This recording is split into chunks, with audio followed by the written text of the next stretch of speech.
Muy buenas.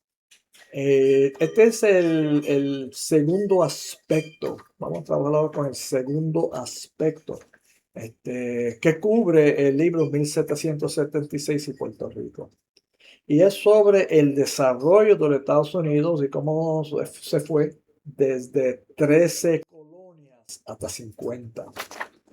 Y es importante entender de que esas colonias iniciales que había en los Estados Unidos, pues no pidieron permisos con los indígenas para establecer sus colonias. Este, Fue una situación donde no quisieron asimilarse a la cultura indígena. Tenían toda la visión de que eran tierras que pertenecían a nadie y no pertenecían a nadie porque el concepto que tenían eran las tierras que estaban habitados por personas no cristianas, pues no eran posesiones válidas. Y por tal razón ellos como cristianos tenían la potestad para ocupar esos terrenos. Así que se establecen esas 13 colonias y luego, por la situación de explotación que Inglaterra ejerció que Gran Bretaña ejerció sobre las 13 colonias, pues este, esas colonias decidieron buscar su independencia. Es interesante de que previo a esa independencia había una guerra entre Gran Bretaña y Francia. Y Francia perdió esa guerra. Y al perderla, Francia cedió terrenos al oeste de las 13 colonias. Y ahí es donde esos terrenos que luego fueron otorgados por Gran Bretaña a las 13 colonias, ese nuevo gobierno que tenía en el Congreso Continental, que era el nombre del gobierno este, que firmó la Declaración de Independencia, pues ellos le interesaban esos terrenos para seguir en su marcha hacia el oeste. Desde los inicios, las colonias ya tenían interés, ya tienen la visión de ir hacia el oeste. Y el oeste implica invadir territorios indígenas.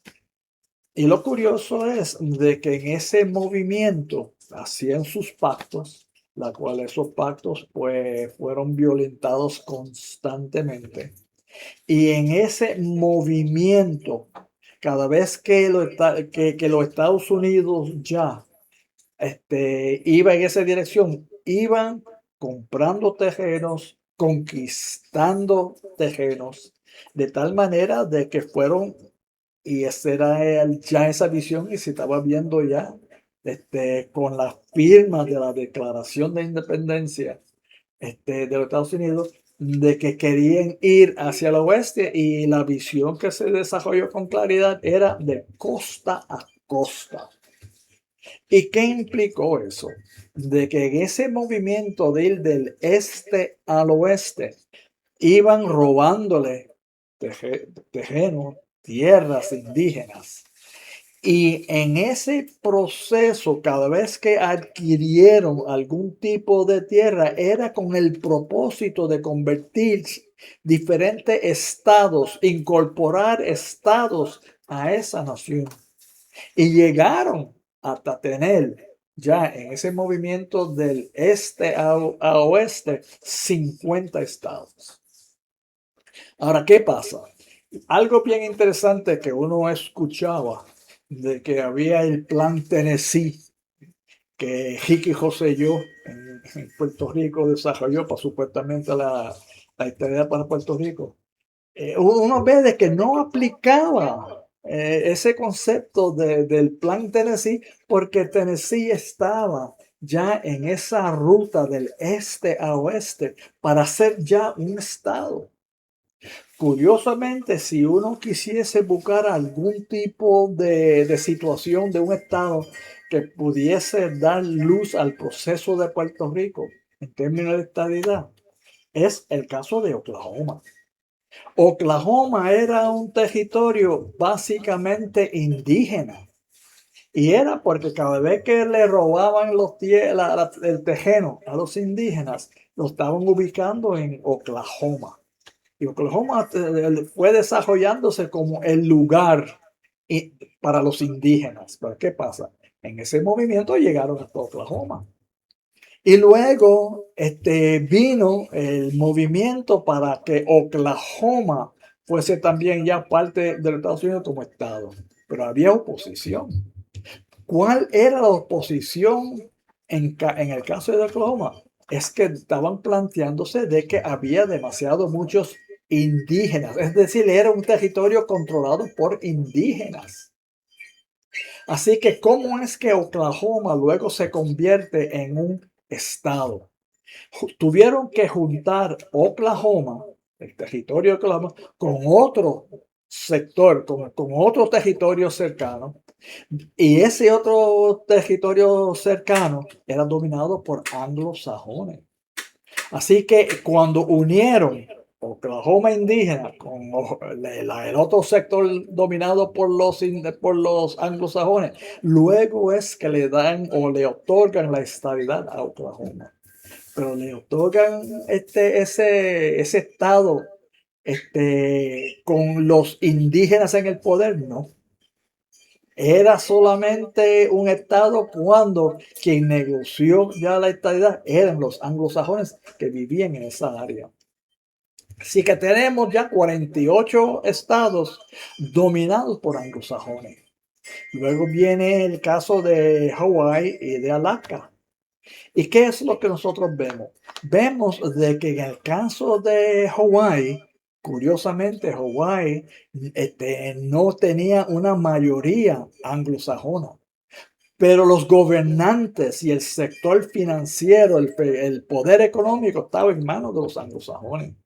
Así que cuando tienen ya ese poder los anglosajones y viene la petición para la estadidad, ya que los necesitaba en el caso de Hawái para la protección en términos del Pacífico, pues que se le otorga la estadidad a Hawái. Igual pasa en el caso de Alaska.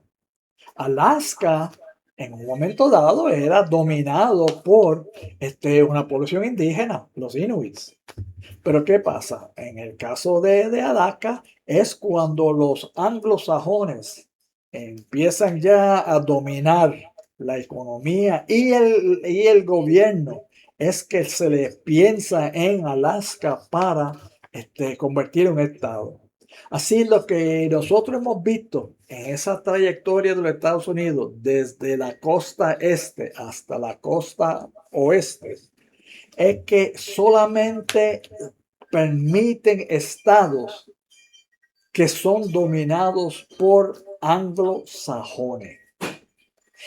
Y eso es una gran enseñanza para Puerto Rico, porque lo que nos vemos es de que para que Puerto Rico pueda tener la estadidad, para que pueda lograr la estadidad, se necesita que Puerto Rico sea dominados económicamente y políticamente por anglosajones.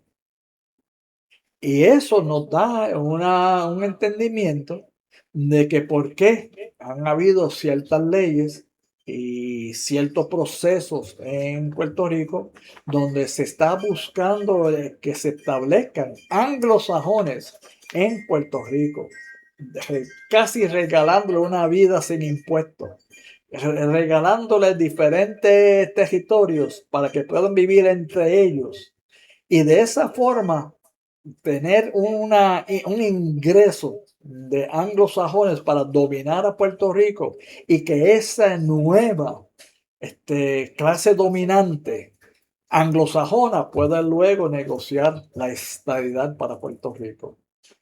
Así que es interesante ver la historia del desarrollo de los 50 estados, cómo se lograron, y es a través del control de los anglosajones, para poder predecir cómo sería el proceso para Puerto Rico si hay una insistencia en que Puerto Rico sea un estado o un estado de los Estados Unidos. Gracias.